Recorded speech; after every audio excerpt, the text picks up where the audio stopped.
Is the scam industry the new unicorn?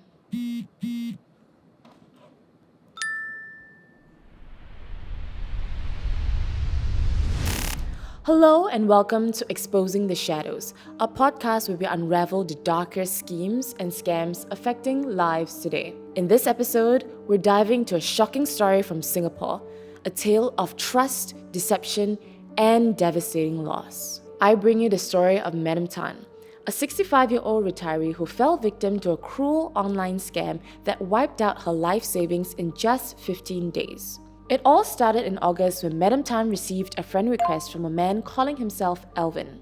Alvin claimed to be a Singaporean CEO of a British interior design firm. He painted a compelling picture of a successful career about to end with one final project: the construction of a hotel in London. Madam Tan was hesitant at first, but Alvin was persuasive. To reassure her, he showed her what appeared to be bank transfer statements, promising payments that far exceeded the cost of materials. It seemed like a straightforward favor, but here's where things took a sinister turn. The statements Alvin sent had inconsistencies, all telltale signs of forgery. However, Madam Tan, unaware of these discrepancies, proceeded to transfer money at Alvin's request. Over 15 days, Alvin spun a web of lies. Convinced of Alvin's sincerity, Madam Tan made 22 separate transfers, each amounting to at least $20,000. In total, she handed over an unimaginable sum of $1 million. This included $10,000 from her son, but when her son questioned her, she dismissed his concerns, describing it as a business opportunity. The truth came to light on September 20th. Madam Tan received a call from a Malaysian number claiming that Alvin had been detained at the airport for carrying too much cash. This time, her son stepped in, firmly stopping her from making further transfers. When she tried to confront Alvin, all her messages and calls went unanswered. His WhatsApp number had been deactivated, her trust had been shattered, and her life savings were gone.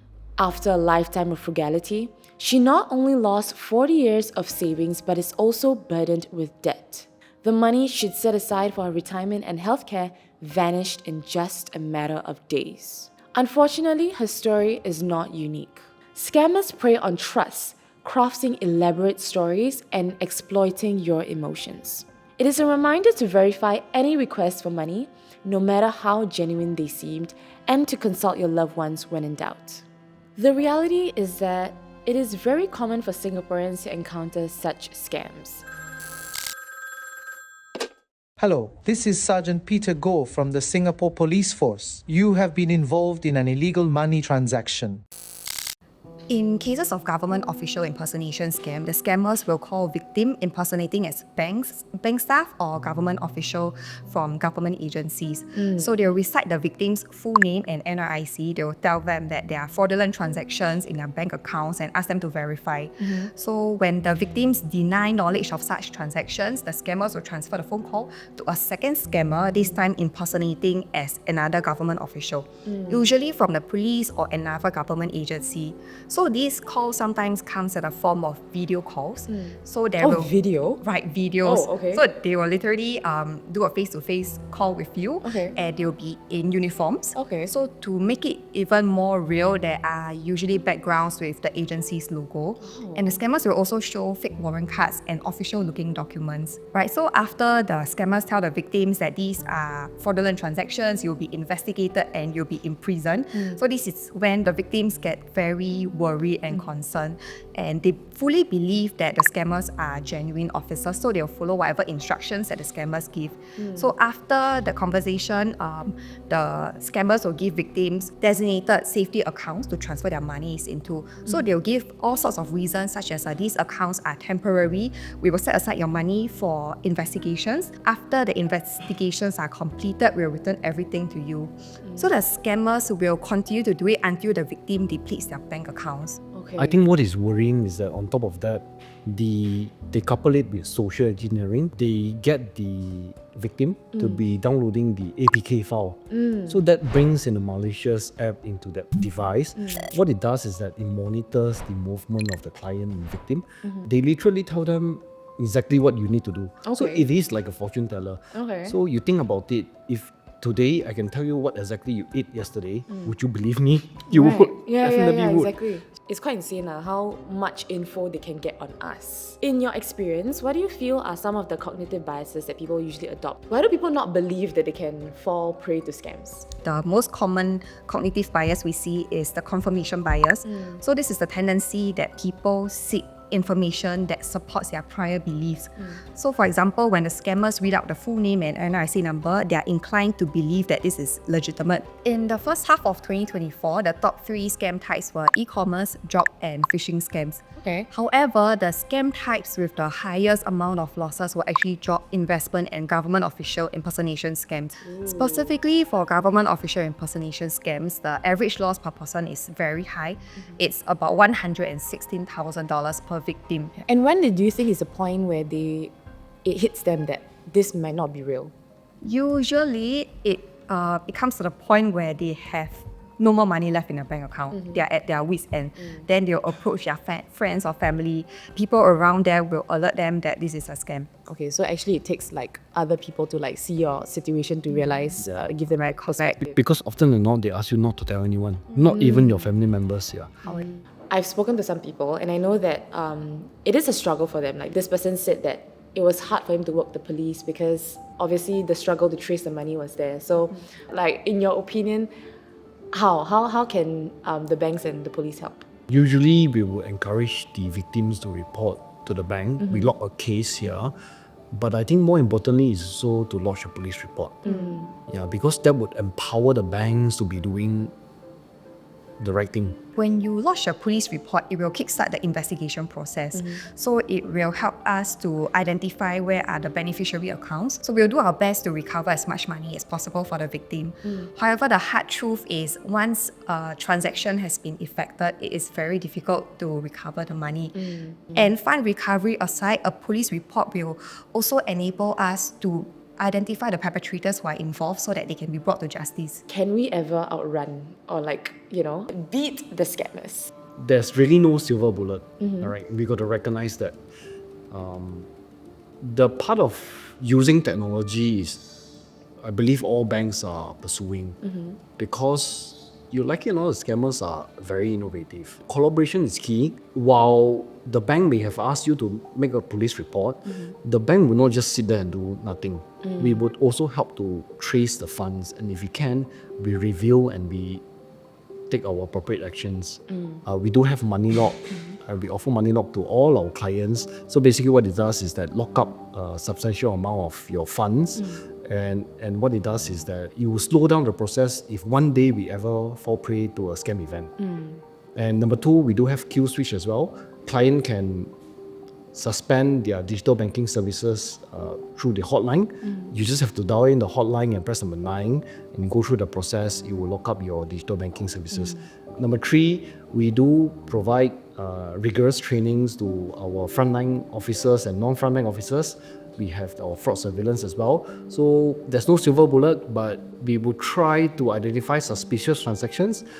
We need to strike a good balance by protecting the client and not compromising your client experience. So I guess these are the few key measures that we have. From the police perspective, anything that you want to tell the people? Again, I would like to re-emphasize that the best protection against scams is knowledge. So keep up to date with the latest scam trends so that you can protect yourself and your family. So the key really here is as long as you feel any sense of like uncertainty, stop yourself and Take do a something pause, about it first. yeah. Right. Yeah. Okay. Each time I read the news, I see an increasing amount of stories on how the scam industry is growing. It seems the more aware we are, the more advanced the technique gets. And that begs the question, can we ever outrun them? I've encountered my fair share of buying items from fake websites. But as I dug deeper, I realized how intricate this industry actually operates. It is no longer a case of just getting you to click a fake link. Relationships are built, trust is earned, and time is spent in order to get you to feel comfortable with parting with huge sums of money. My search led me to Gaso, and through them, I got in touch with a few people, and here are their stories. That's actually crazy. Somehow when I hear these stories, I feel like it's pretty obvious, like something like that can't happen to me, right? And that's exactly what makes it so dangerous because it's so obvious. It's hidden in plain sight. Scammers are trained by the top minds of manipulation that one of the best ways is to be as innocuous and hidden in plain sight as possible, like job offer. That's wow. That's honestly, it's to me, it's quite amazing. Amazing, I say it like in this way because of how advanced their techniques are right now and how much psychology is behind the techniques that they use as well. What they do is they find a way to tunnel in, to worm into you in the most everyday situations. So it could be a wrong number. And then you start chatting and you realize that, oh no, we are both immigrants in a foreign country and you are a bit lonely. Don't forget, this is a numbers game. So this person, this scammer, is messaging maybe 20 people at the same time with many different computer systems or many different windows open. And then they're not the only person chatting with you. So this person might be Jimmy, okay? But Jimmy might actually be 4 different people on different shifts. What they're trying to do early on is to catch who is interested, who might be juicy prey. And the thing about life is that we want to feel heard, right? But then if you're completely love bombed within a situation, you got no time to think clearly. You have no resources to think clearly. And this is the best time for a person to slowly groom you. So it seems like to me when I'm hearing all these stories, right? The scammers intentionally isolate you. They put you into their world and then they make you feel special. And that's how they basically get you to be comfortable with parting all with huge sums of money. Oh, definitely. And Right. before even then, they don't tell you to give them money. What they do is they make you ask about this amazing thing they've been doing. So they might tell you, oh, no, I'm really happy today. Oh, why are you happy today? I made X amount of money. Then they're waiting for you to make the ask. And when you make the This is ask, so like, creepy, right? yeah. And when you make the ask, your brain thinks this is what I want. And then you realize you're left alone. And that's exactly why it's called pig butchering scam. Right. They fatten the pig, they butcher it. It's so scary. Thinking about it, how do people like working professionals, people who are like my age, who I'm not looking for love, I'm not looking for a job right now, how are we then susceptible to such scams? Maybe you're not looking for a job, but maybe you might be wanting a better job. And this might be a job that your peers have that offer you a lot better benefits, a lot better remuneration, and times are expensive, right? So you might be seduced by that. So we might think that it's the very old or the very young that get scammed. But actually, no. Straits Times statistics from, I think, 2 years ago showed that people between 20 to 39 were the most likely to be scammed.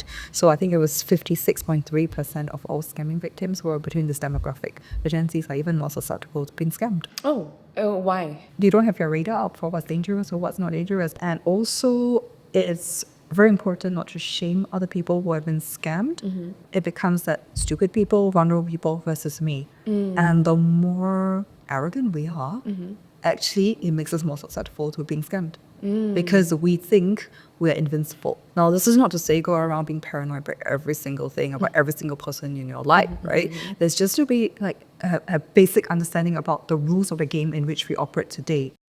The first thing that we can be aware about is that anyone can fall for a scam. So you're not too smart to not fall for a scam. If you feel like you're a victim of a scam, definitely share it with someone. I know the initial process might hurt emotionally, but it's important to talk and to get this story out. Thank you so much for tuning in to this episode of Exposing the Shadows. Until next time, stay safe and stay vigilant.